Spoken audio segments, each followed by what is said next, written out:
welcome to another edition of Toddster's Magical Mystery Review.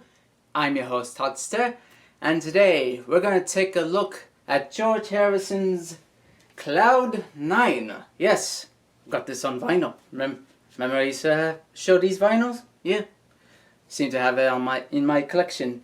It came out 2nd of November 1987 on Dark Horse. And this is probably my favorite solo Beatles album, and I'll tell you why. But how this came about, well, let me see.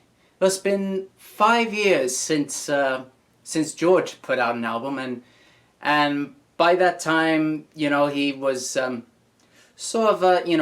pretty much done with the music biz at this period. He was retreated back to his Friar Park home, but yet still keeping busy with his movie company Handmade, and he was still making music, but just wasn't interested in putting out some stuff.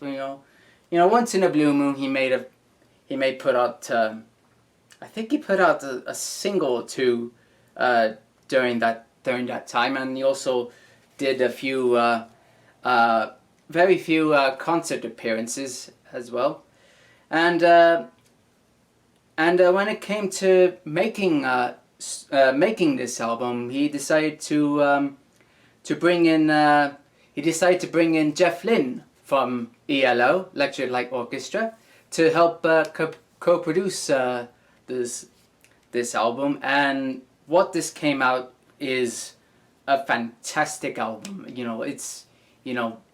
It's a brilliant album. But let's get into the songs, shall we? So we start off with the title song, Cloud 9.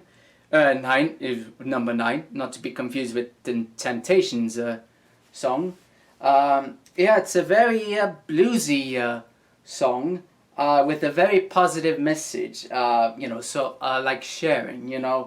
Have my hope, have my love, and all that.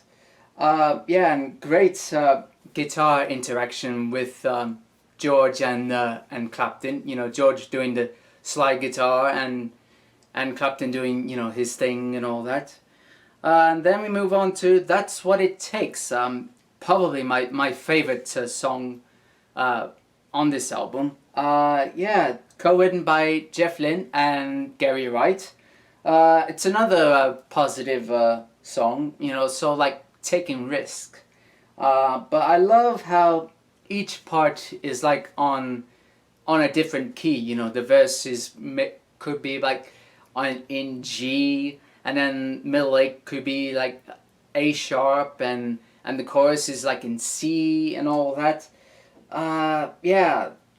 Another great song. And then Fish on the Sand, which is the return of the old Rickenbacker 12-string. That's yet another great song. And then Tone It Down for a Bit, Just for Today.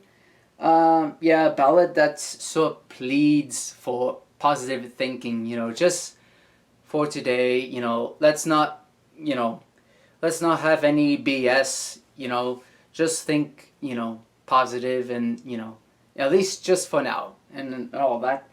It's a gorgeous song. This Is Love, which came out as a single. It's a George and Jeff Lynne co-write. It's a wonderful song and an awesome video as well, which is it was shot in Hawaii in one of George's other homes. And it's speaking of awesome videos, When We Was Fab. Yes, another song that came out as a single.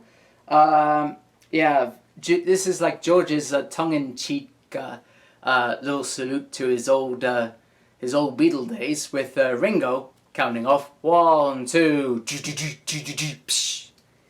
and the video, directed by Godley and Cream, is pretty epic, and even all sorts of stuff is happening during that video.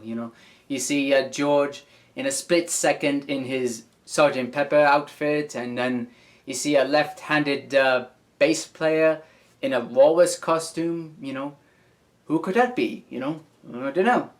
And all sorts of people coming in and out, and I think Elton John's in it, probably Phil Collins and all that stuff, and Jeff Lynne and all these other people. Yeah, it's a great song. What awesome song, and I love it. And that's the first side. So we flip over to the second side.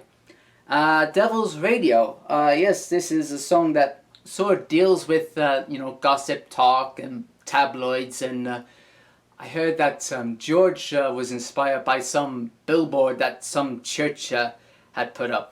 Devil's Radio is the gossip worshipper and all that. But yeah, and great guitar work from Clapton, and then Someplace Else, which was actually written for the Shanghai Surprise movie. Remember that? With Madonna and Michael Penn, one of his handmade films, which did terrible. But yeah, it's a lovely ballad, and it's.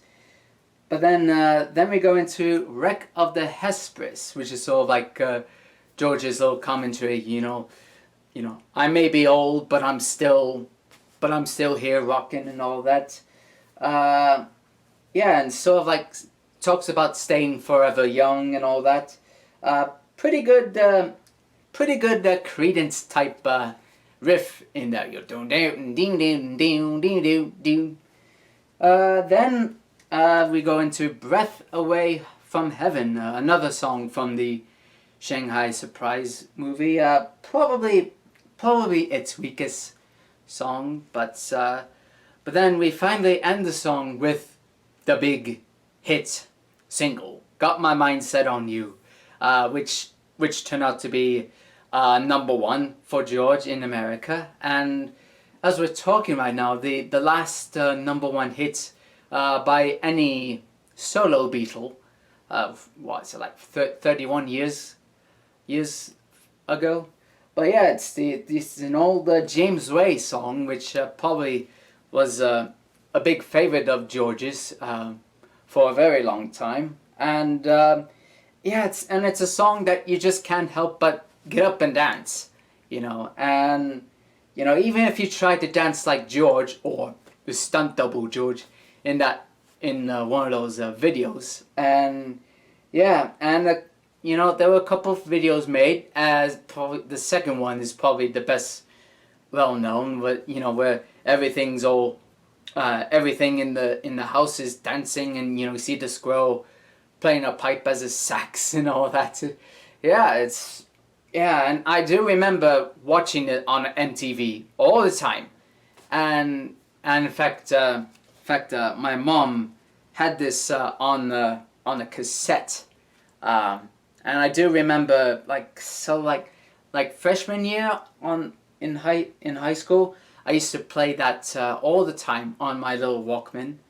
Yeah, so that's the album there. Well, there's a couple of bonus songs if you get the latest reissue.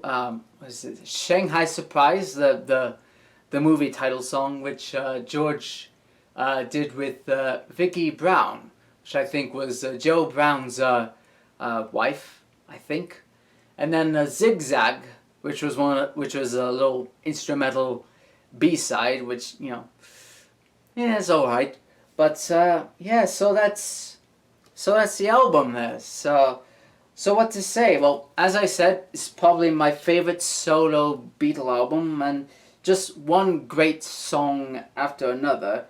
So it makes it a pretty solid record. So I'm gonna give this 5 Georges out of 5. Yes, 5 Georges for Cloud 9 by George Harrison and his old Gretsch guitar.